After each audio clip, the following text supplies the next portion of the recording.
Good afternoon. I'm George Latimer, Westchester County Executive. I'm joined by Deputy County Executive Ken Jenkins, and today is Monday, July 26th, and this is our Westchester Weekly Update on issues that are related to both the COVID outbreak and other important county issues to share with you as we do each week at 2 o'clock on a Monday. We're going to begin with COVID information. About a month ago, the numbers for COVID infections and hospitalizations, fatalities had dropped to a level at which we felt that we were on a glide path to look toward the end of this pandemic.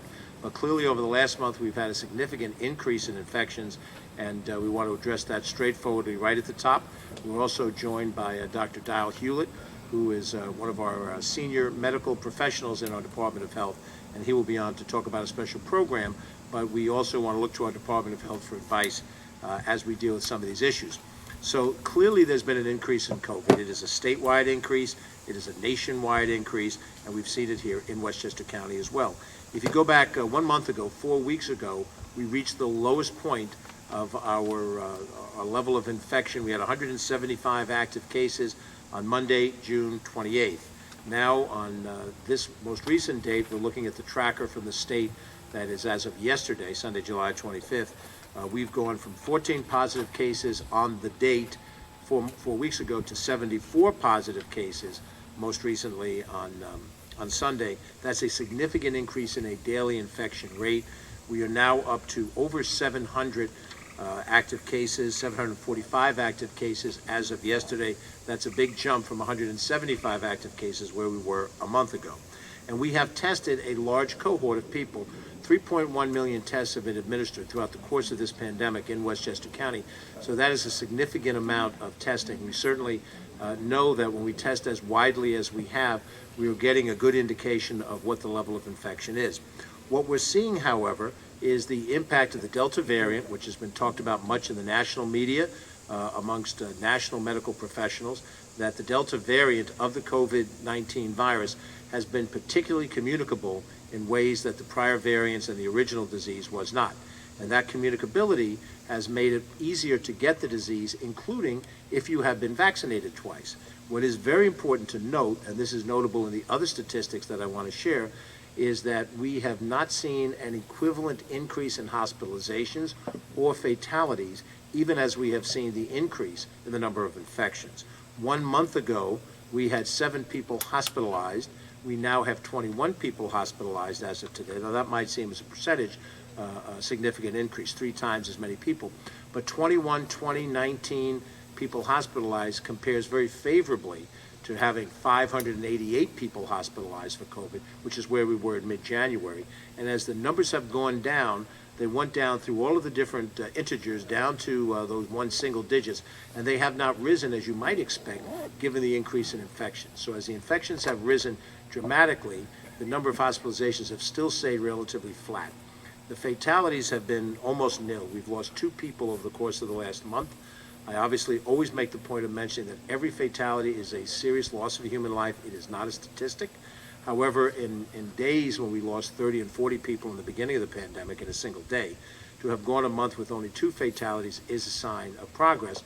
And we would have thought 4 weeks into the increase, that usually it's about a 2-week period of time that you look to see what the impacts are, we would have started to spike in hospitalizations 2 weeks ago, 2 weeks into the increase, and spike in fatalities 2 weeks into the increase.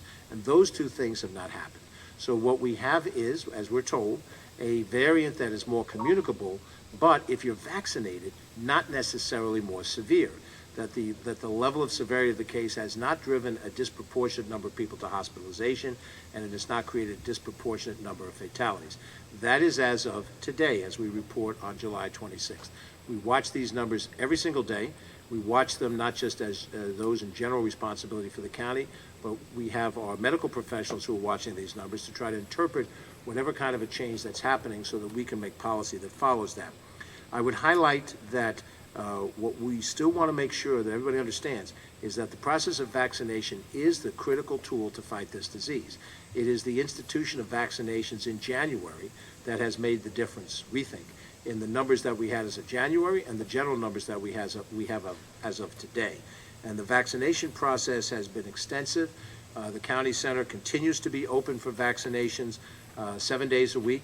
They've reduced hours on Sunday to 8 a.m. to 12 noon, but they continue to be available during the weekdays, and we continue to have, as I mentioned, other places where you can get vaccinations. We have reached a point, we think, at which everybody who has wanted to get a vaccination, not just those 18 years and older, but those under that age, the cohort that was made available 2-3 months ago from 12 to 18 that are eligible now for vaccinations. And we've seen that as we stand today, we are now trying to deal with the vaccine hesitancy or the vaccine resistance for those people who remain in the society. Overall, in terms of vaccination numbers, we have vaccinated 645,805 Westchester residents against a total county population of 967,612. That population number, by the way, is an estimate up from the prior census. The prior census was a little under 950,000 10 years ago, and in the space of a couple months we'll get our new census number, which we think will show more people than the 967,000 number. However, based on that percentage, with 645 plus thousand people with at least one vaccine dose, our number for adults 18 and over that have at least one dose is 79.1% vaccinated. Over the course of the next 2 to 3 weeks, those who have had one dose will get their second dose, and that will bring the full number up higher. Our overall population number is 66.7%, and those numbers are much higher than we were at just a month or two ago. With 79.1% vaccination, we are slightly behind Nassau County, perhaps Manhattan County. We're not sure. We'd have to look at the comparable statistics, but we are ahead of our neighboring counties of the Bronx, of Rockland, of Orange, and Putnam counties as a percentage of vaccination. So we think the vaccination is the key tool, and we try to make it available in every way that we can for all those individuals. Now, as I've mentioned, what we've tried to do is make some plans to deal with a variety of places where you can get vaccinations and make them a little bit easier. We have, as it stands now, a number of possibilities of pop-up or satellite vaccination sites. We have one coming up this coming Saturday in Tuckahoe, and for any of those individuals who are interested, they can contact Emily Saltzman from our team, 995-2912. Emily's our Deputy Director of Operations, and she's in a position to help organize our efforts between her, Chris Steers, and other members of our staff to organize a local satellite situation. We want to make sure that we have a satellite location where we can attract significant number of people to be vaccinated, and that's important because there is a cost involved in putting that kind of manpower available for 3 hours, 4 hours, a full day, or whatever that might be the case. We do have our existing Department of Health clinics in White Plains, downtown, and in Yonkers, and of course the county center continues to serve as a vaccination location, which is really essential. That location has vaccinated a significant percentage of all the people that have been vaccinated in Westchester County, well over 400,000 people, so certainly in the vicinity of 2/3 of all people that have been vaccinated in Westchester County have gotten vaccinated at the county center. We will continue that effort as we go forward. If you are interested in looking at the statistics, there is a county dashboard that you can access through our website, westchestergov.com, and it will give you the information broken into certain categories as those category informations are provided to us by the state of New York. We get many questions from people all the time which ask us, how come we don't break it down in some fashion? How come we don't have a breakdown in another category or so? And I have to report that New York State is the entity that all other groups report into. So whether it's testing or vaccinations, the statistics, the information from a hospital, from a mortuary, from any of the vaccination locations in a pharmacy or a physician's office or any of the central locations, all of that data is reported into the state of New York. They then make some of that information available to the county, which we then put on our dashboard to give you that which is possible for us to share. If additional categories are opened up, it would be the state's decision to do that, then we would be happy to put that on the dashboard so you can see the breakdown by community as we go forward. The important thing to keep in mind when we talk about our statistics, the municipal statistics, is we do not live on an island. Westchester County does not have a moat around it. We have a very large river to our west and the Long Island Sound to our east, but people travel in and out of Westchester County with great ease to other places. People who live in Westchester, work in the Bronx, work in the city, might work over the river in Rockland County. In my own life, I've commuted to offices at various times in Stamford, Connecticut, and northern New Jersey, as well as in the city and elsewhere in Westchester. So While we focus in this report on Westchester statistics, we need to see the numbers all across the metropolitan area, including northern New Jersey and Fairfield County, Connecticut as well, if we want to understand where we are as a region. And that regional impact is what really matters to us, not just our own numbers. We track our own numbers. That is the area where we can try to have some impact as much as we can. Westchester County Department of Health has also set up operations for vaccinations for back-to-school purposes for those students that will be going to school in September of this year. That's only a little over a month away from where we are here in late July. Now, the types of vaccinations we're talking about for back-to-school should be things that we all understand as parents, even as grandparents, and this is generally clustered by the phrase the MMR vaccinations: measles, mumps, rubella, whooping cough, chicken pox, a host of different childhood diseases. I got all those vaccines back in the day, and now young people have to have them in order to attend school now. And to make that easier, the County Department of Health has identified in our 2 clinics specific times every week where parents can get their children vaccinated between now and September in time for back to school. Again, this is not COVID vaccinations. This is vaccinations for MMR that has been around for a long time and been part of the normal process for schools. On Mondays and Thursdays, those vaccinations are available at our Yonkers Clinic location, and on Friday in our White Plains Clinic location. The White Plains Clinic first started last Friday on the 23rd. This coming Friday, the 30th, it will go through the end of August. Our White Plains Clinic is located at 134 Court Street in downtown White Plains, between Post Road and Quaropus Street, and it is available for that purpose from 10 a.m. to 1 p.m. Our Yonkers Clinic is on 20 South Broadway. That clinic is on the 2nd floor of that building in downtown Yonkers, just off of Getty Square, and available on Mondays beginning today from 4 p.m. to 7 p.m. and on Thursdays from 4 p.m. to 7 p.m. The Thursdays will begin this coming Thursday, and they will continue through the last week of August, which should give sufficient time for parents to plan to make sure their kids get those vaccinations. If you can't get them through your family doctor or through a local neighborhood health center in your area, whatever the other alternatives are. But these vaccinations are important. These are standard vaccinations, and they come as a matter of course in order to have kids go back to school. I just want to highlight that the increase in infections is a very serious thing. We're going to have discussions over the next 24, 48 hours, and we will be announcing some changes in policies relating to masking in Westchester County. Understand that the broad societal decisions, the decisions on limiting the number of people that can work in an office setting, that will mandate masking in broader than just the categories now. Currently, masks are required for being on mass transit, for being in a hospital or a nursing home, or a correctional institution. Those decisions are made by the state government, generally by the governor and the New York State Department of Health.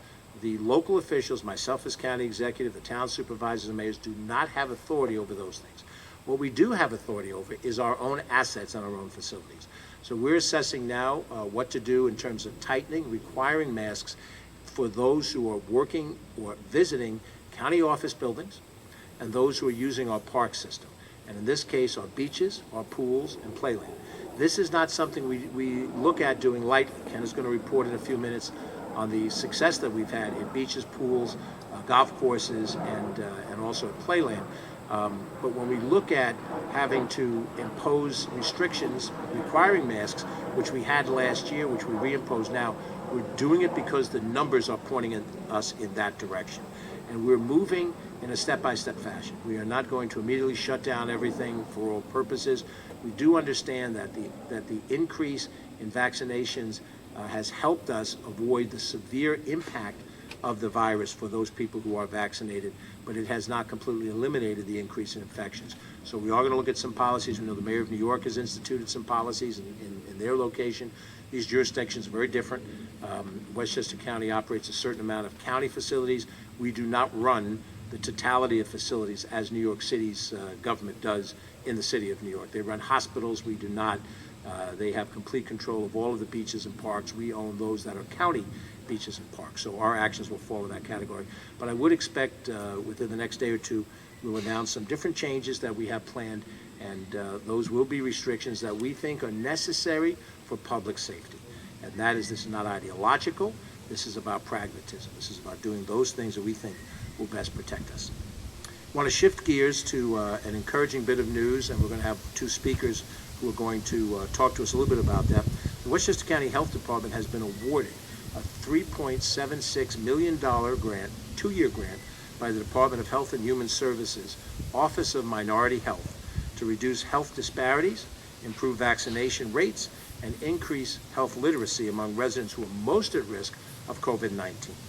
The County Health Department will partner with Mercy College, headquartered in Dobbs Ferry with campuses elsewhere around the county, and community and faith-based organizations to develop an educational plan to share with residents in parts of New Rochelle, Mount Vernon, Ossining, Peekskill, Port Chester, White Plains, and Yonkers. To explain these programs a little bit better, I'm going to ask Dr. Dial Hewlett, who is head of our Division of Disease Control for the Westchester County Department of Health, and he will be followed by Associate Dean Miriam Ford, who's the Associate Dean of Nursing at Mercy College. First, Dr. Hewlett. Yes, good afternoon. Thank you.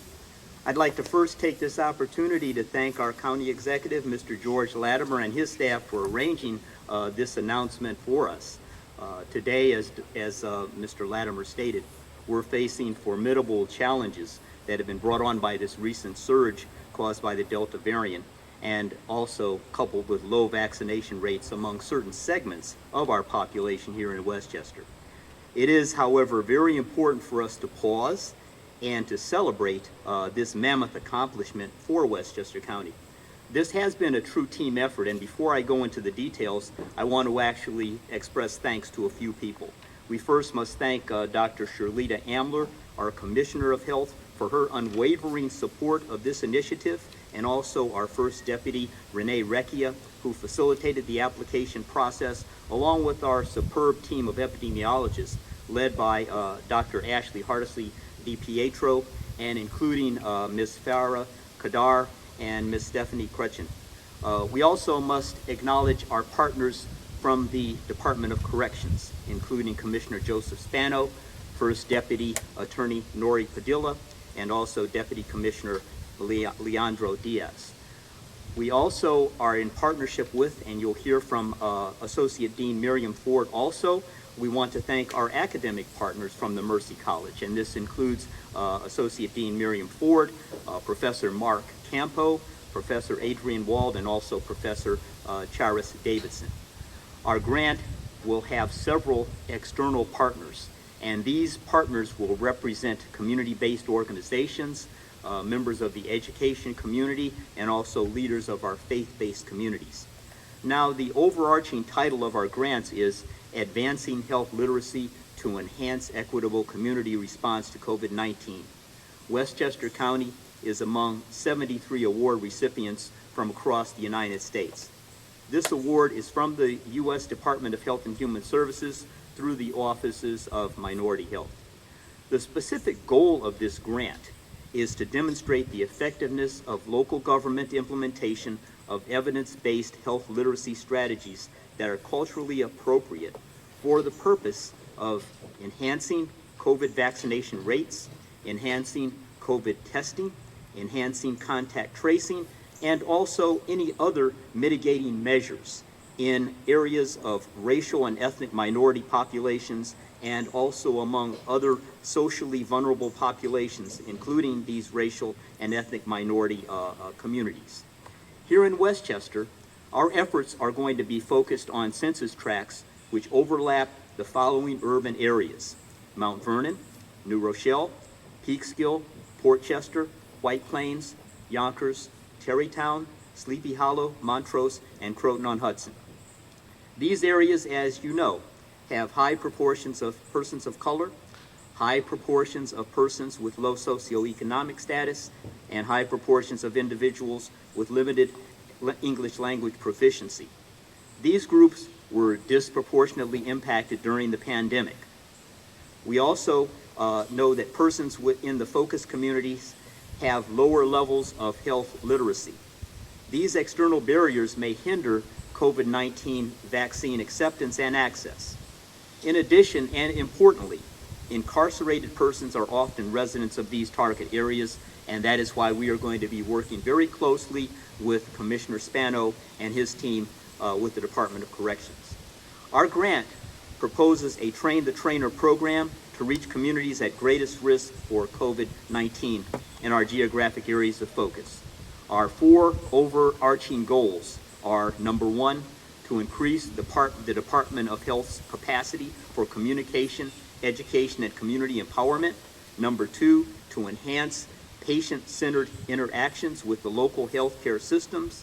Number 3, to reduce racial and ethnic disparities in COVID-19 spread, morbidity, and mortality. And number 4, to significantly improve COVID-19 vaccination rates.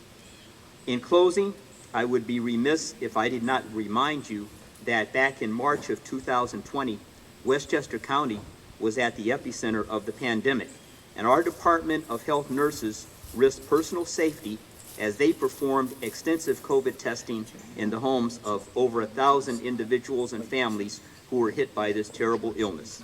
Since January, these same professionals have vaccinated nearly 60,000 persons at our various locations run by the health department.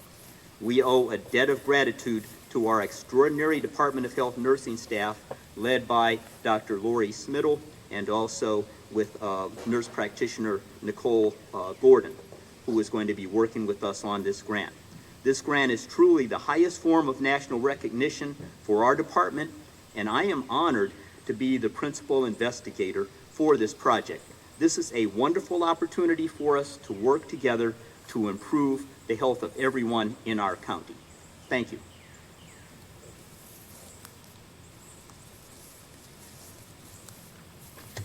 Good afternoon.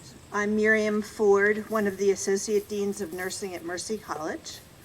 Mercy College is a minority-serving institution, and we are incredibly proud to partner as a sub-awardee in this very important 2-year grant awarded by the U.S. Department of Health and Human Services Office of Minority Affairs to the Westchester County Health Department. The interprofessional nature of the grant is very exciting to us, as the faculty involved in this from Mercy College are from 3 different programs: Dr. Adrian Wald from nursing, Dr. Mark Campo from physical therapy, and Dr. Sharice Davidson from health sciences. The college and the faculty participants share the Westchester County Health Department's commitment to and goal of improving health literacy among the county's most vulnerable. In this time of COVID, with the numbers rising again, the work of getting out accessible information regarding COVID-19 is vital, and thus we are incredibly proud to be part of this. Thank you. And I want to thank again Associate Dean Miriam Ford from the nursing component at Mercy College, and Dr. Dal Hewlett from our County Health Department for explaining this particular grant. This is really a very innovative effort targeted for a need that exists and has existed for a long time. And we wish them well as they implement this, and hopefully we'll see good outcomes come out of this effort. We also want to make sure we thank Renee Recchia, who's the first Deputy Commissioner of Health, for her work on this project. And again, want to highlight that only the City of New York and Orange County here in New York State received recognition amongst the 73 organizations that received this grant. And we'll certainly report more on it as we go forward with it. Now, we've had a very, very busy summer season so far. This year we were able to open up Playland, which we did a few weeks ago, back in the very last week of June. It's been open for about a month. We opened our pools on time, about the same time last weekend of June, and our beaches opened actually Memorial Day weekend for the weekends, and then opened a little bit longer basis. So we're starting to get some parameter as to how much demand we have. We thought we'd have a lot of pent-up demand, and that's proven to be true. So I'm going to ask our Deputy County, Ken Jenkins, just to go over what the numbers are as relates to our recreational facilities. Ken. Thanks, George. And certainly, as the county executive just pointed out, it's been a year where people have pent-up demand, and the numbers are certainly proving that altogether. It's always great being in one of our award-winning and nationally accredited park system locations as we bring these numbers. Last year, in Playland, as the county executive just pointed out, was closed. So far this year, in 2021, over 136,000 people have showed up at Playland to enjoy. And one of the things that we have to continue to talk about, because the parks is outdoor activity, if you compared last year to this year, last year we didn't have that many rain days. You know, we had a wonderful year. This year we've had weather days that have been tremendous weather days with flooding and things that have happened along the way. Our beaches, again, ahead of last year, over 35,000 people have gone to our beaches this year. Last year, for comparison, 8,500 people approximately went to our beaches in the whole of last year. So we're well ahead of that pace this year.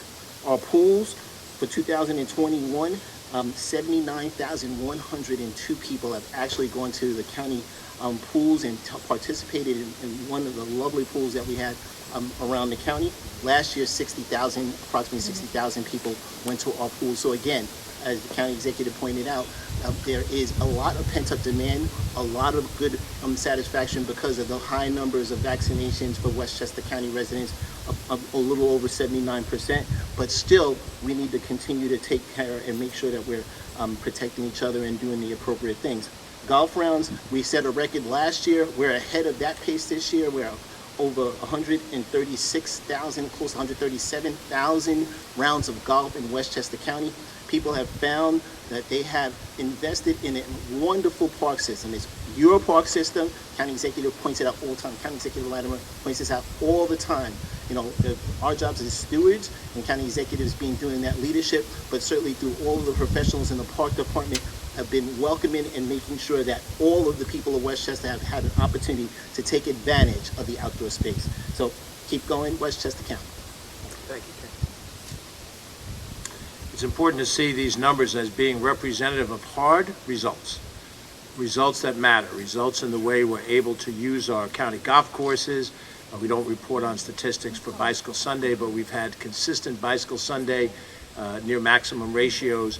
The results of opening up our pools and beaches, even though we have a pandemic, and we are going to look at policies that relate to masking at those facilities. We have the option of requiring masks, as we did last year, in a more aggressive way. That is on the table. Of course, we would hate to reduce the maximum capacity at these facilities, but that may have to happen. It just depends on what advice we get from the medical community and what advice we get from the management of these parks, which is both the Parks Department and how these policies are policed through our Public Safety Department. But those are the discussions we're going to have in the next few days, and if we do have any changes, we'll announce them publicly so everybody understands what we'll be dealing with. But it is important for us to understand that these are hard results, and just in the way that we have had these opportunities for you to see what we're doing at Glen Island, what we're doing at the Kingsland Point Lighthouse, Tarrytown Lighthouse, what we're doing at Playland, what we're doing in a concrete fashion at the Whiteman Mansion as part of the Lenoir Preserve. All of these different things represent concrete efforts to try to get the results that people want to see, so that we show, as we did with the Miller House, that we will not let assets atrophy. We will not let them collapse. That is certainly nothing to do with common sense. That is everything to do with nonsense. And here today at Mirstead, we have one more example of the practical implication of that philosophy, and that is the restoration of the Mirstead estate. Mirstead, this main dwelling, is part of a 130-acre estate.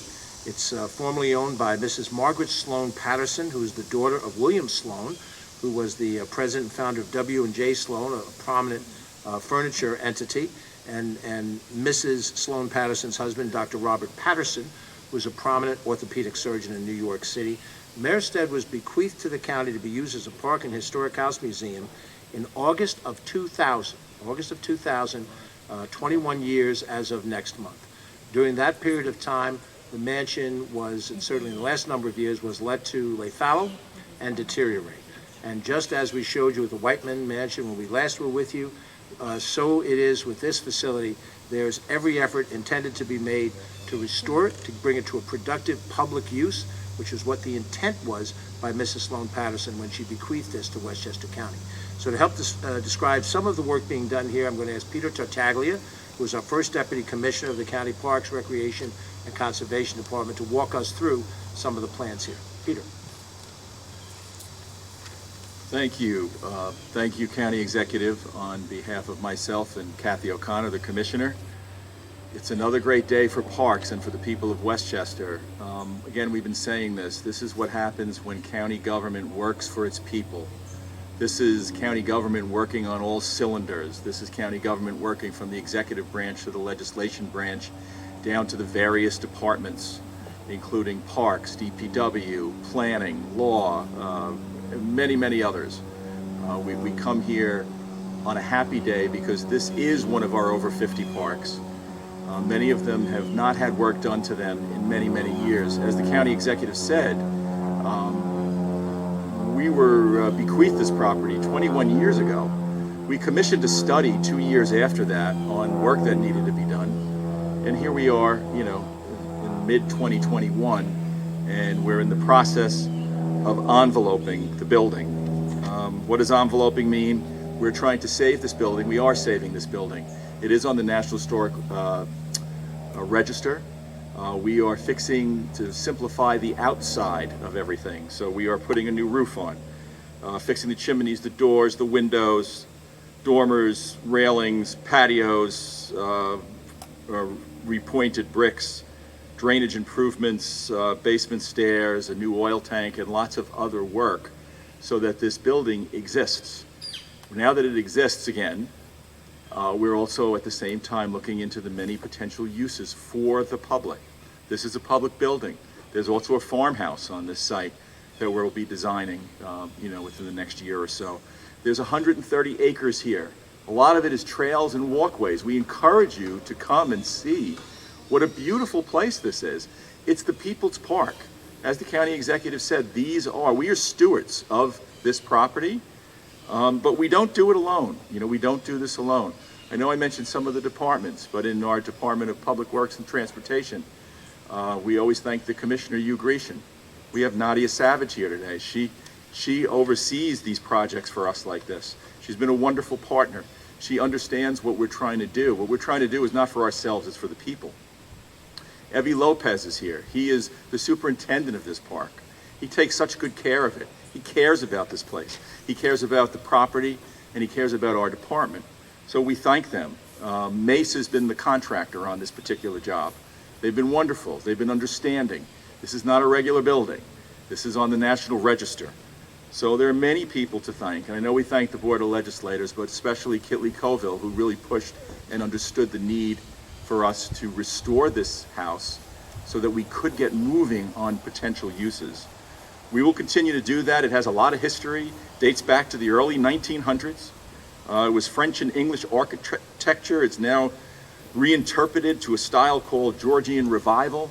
I mean, there's a lot of, when we give you these stories, we like to tell you a little bit about the insight of the families or the people or the builders of these places. So again, I can't thank enough everyone, and for the people of Westchester, it is a good day to be in county parks and at Mearstead. Thank you. Thank you, Peter. Thank you very much, Peter. I'm going to invite both Peter and Ken to get out of the sun and shade themselves as we close out our conversation today.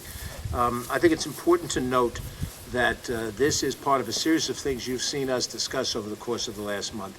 I mentioned already we were at the Lighthouse, we were at Playland, we were at the Whiteman Mansion on the campus of Lenoir Preserve. We began the month on a Friday celebrating Independence Weekend at the historic Miller House, which is Washington headquarters. And in every one of these cases, there is a consistent theme through. These are facilities that were obtained, not during my tenure as county executive, but previously. They were previously accepted by the county executives and the county boards of legislators of those days as assets that could be made open and available in different ways. Lasden Estate, located in Somers, is very different from Muscoot Farms, which is also located in the town of Somers. Muscoot Farms has active farm animals on it, and they have a Groundhog Day ceremony and a farmer's market. That's very different from the plans for the facility of Hilltop Hanover in Yorktown, which is meant to be a working farm that can generate both a product that can be sold and other uses of that facility. So I think what's important to understand is that we understand the cost of things, but we also understand the value of things. And we don't need anybody to come from 250, 300 miles away to tell us what we need to hear in Westchester County. We know exactly what we're going to do. We are going to protect the assets of Westchester County, and we're going to do it in an open, straightforward fashion. As Peter Tartaglia said, there will be a public dialogue about what are the best uses for this estate as we go forward. It has traditionally been used indoor for chamber music concerts of a certain size. We would envision that to be one of the many uses of this facility.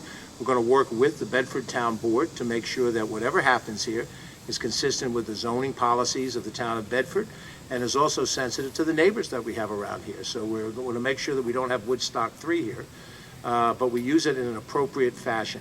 And the gardens are as beautiful as the home is, and we want to show once again that we're not thinking for the next couple of months, we're thinking for the next couple of decades. And we realize that our time to be able to make these decisions is limited, but they're very important. Let me repeat again my appreciation and thanks to the members of the Board of Legislators, particularly Legislator Kitley Koval. She has been ably aided by two of her PLAs, the people who work with her currently, Kate Galligan, previously Erica Lang-Pierce, who helped Kitley in the process of being able to work through the legislative side of these decisions that have been made on Mearstead, and we hope as we go forward in a positive light. With that, we thank you for your attention. We'll go to the press and see from Catherine Chaffee, our Director of Communications, if we have any questions from the press. We do. So the first question is from Samantha Crawford from News 12. She asks, Mayor de Blasio announced today that nearly all municipal workers in New York City must get vaccinated by September or undergo weekly coronavirus testing. Is that something Westchester may consider for county workers? Well, right now, Samantha, we're considering all different angles as to what is most important. We want to talk to the various union leaders. We have 9 different bargaining units, and they have direct involvement with their various workforces to determine what types of ideas are workable. We also want to make sure we survey to know how many of our employees are vaccinated. I don't know if we know that at this stage of the game. As I've mentioned before, we are going to move proportionately to the crisis that we see. We see an increase in the number of positives. We've identified that at this stage of the game, additional masking may be what is the most immediate response to deal with the communicable nature of the disease. Whether we need to go to mandatory vaccination is still a step ahead of us. To mandate anything becomes an important step, a major step, and one that is very controversial. Let's be candid. So I think we want to have community dialogue before we do anything like that, and I don't want to commit myself to a policy because a neighboring jurisdiction is doing it. New York City is roughly 10 times the size, 8, 9 times the size of Westchester County. Some of the problems that New York City has is different than ours, and because we do not employ every public worker in Westchester County, what New York City does for all workers in New York City represents 100% of the public workers. The city of Yonkers, the city of Mount Vernon, the city of White Plains, and New Rochelle are also component parts of this. So any action that we might take involving county workers should be involved in a dialogue locally with the major governments of the county as well. So we're not at the point yet. Certainly, I respect Mayor de Blasio doing what he thinks is right for the city of New York. That is within his authority. We are going to have some discussions about the changes we need to make in Westchester County, and we'll be happy to share that with you as soon as decisions are made. Okay. The next question is from David Proper from the Journal News. He asks, how common is it in the county for a vaccinated person to contract COVID? Well, David Proper from LOHUD, the Journal News, we don't have statistics that tell us what the frequency is of it. We do understand that the vaccines that we take have a degree of efficacy. I've heard it as high as 95%. I've heard it as low as the mid-80s for different types of vaccines. If you are talking about either vaccine, I believe Moderna and Pfizer, that are 95% effective, that means 1 out of every 20 people that have been vaccinated could, in theory, be subject to the disease. And if the disease is as communicable as the medical professionals tell us, then it's not unlikely that people who are vaccinated may contract the disease. It is important to mention, Dr. Hewlett mentioned this a few seconds ago, contracting the disease when you've been vaccinated still protects you from the severity of the disease. And the whole purpose of everything we've done is to avoid fatalities. And when you look at the last month, 2 months, 3 months, when fatalities have dropped down dramatically, I would say we're winning the battle against COVID on that metric, the metric of the number of people that we lose to COVID. We're also winning it so far on the number of people that are sick enough to be hospitalized. And what often happens, and you've had many anecdotes about this, people who contract the disease are home and go through a very rough 3 days period, maybe a 4-day period, but their natural antibodies kick it, and those antibodies are increased in amount and in effectiveness when they've been vaccinated. And so we believe, based on what we know, based on what we see today, that as long as medical science tells us that the Delta variant is still affected by the vaccinations and stops the disease from being more severe, then we will look at ways to reduce the communication of the disease rather than the end product of what happens if we get to hospitalization and fatality. And I'll mention one other point. When this disease first hit, what we saw in Wuhan, China, what we saw in Lombardy, Italy, was an overwhelming of the medical system because there were far more people seriously sick all at once. That has not happened in Westchester County. It has not happened in Westchester County because our policies, and not just my policies in the county government, those are the local governments working with the state government, they've been rational. We made sure that we had available hospital rooms over and above the normal inventory. We made sure that we could impose the quarantining and the isolation requirements that the state had made upon us. And I think the natural energy and intelligence of Westchester's people, the residents of Westchester, helped us put up a very good battle, given the fact that we did have the first serious numbers of documented cases in New York State. That doesn't mean it's over. Some folks celebrated, I think, a little prematurely a month ago. We did not. You know, we still took our time and were measured in the way we approached this. But I do think, David, that what will tell the tale will be the next 30, 60, 90 days, as it always is. 30 days takes us through the rest of summer. We do have summer concerts. We don't intend to close down beaches, pools, or playland. We intend to operate them with more protective restrictions. And let's see what happens with the communication at that communicability at that point. Let's see what happens come September in the 60-day cycle when kids go back to school. And then in the 90-day cycle, when it gets cold enough, we start moving our operations, everybody's operations indoors. What happens as we approach the October 30th deadline? Okay. And the next question from David Proper, and this is the last question, is actually for Dr. Hewlett. He asks if there's any indication how prevalent the Delta variant is in Westchester County. I don't have the figures for Westchester County. I've seen figures from other parts of the country which indicate that it's anywhere between 83% and higher in other parts of the country. But I can't give you the exact figure. I think that we are assuming that nearly all of the disease that we are now seeing is due to variants, and the Delta variant is just one of the variants. And I think one of the things that we want to emphasize is that the best way for us to defend ourselves against all of the variants is to become vaccinated. Okay, thank you. Thank you very much. Thank you to the members of the press. If any other members are watching this or picking up the feed have any questions, they can contact Catherine Chaffee at 995-2932. If there are questions for Dr. Hewlett, for Associate Dean Miriam Ford, for Peter Tartaglia, First Deputy Commissioner of Parks and Recreation, for Ken or myself, we're all happy to try to answer any of those questions as we go forward. We wanted to show you Meerstead, as we've shown you other parts of our county inventory, to show you that we're moving in the right direction. We'll be back again a week from today at 2 o'clock, site unknown. Maybe back in our normal location, maybe out in the field to cover both where we are with COVID and any other issues of the moment. Hopefully the hot sun, once again, will be a little more forgiving for those of us who don't deal with the hot sun very well. Thank you for watching. We will expect to communicate with you during the course of the week on those discussions and plans to tighten up mask requirements. We may well this week have a dialogue about what is happening in the residential real estate market in Westchester County to deal with that question of, is everybody leaving Westchester County? And we think that the representatives of the Hudson Gateway Realtors will have a lot to say about that. And we wish you a very safe next few days and a very happy one for you as you continue to enjoy the joys of summer. I am George Latimer, Westchester County Executive. Thank you for watching. Have a good day.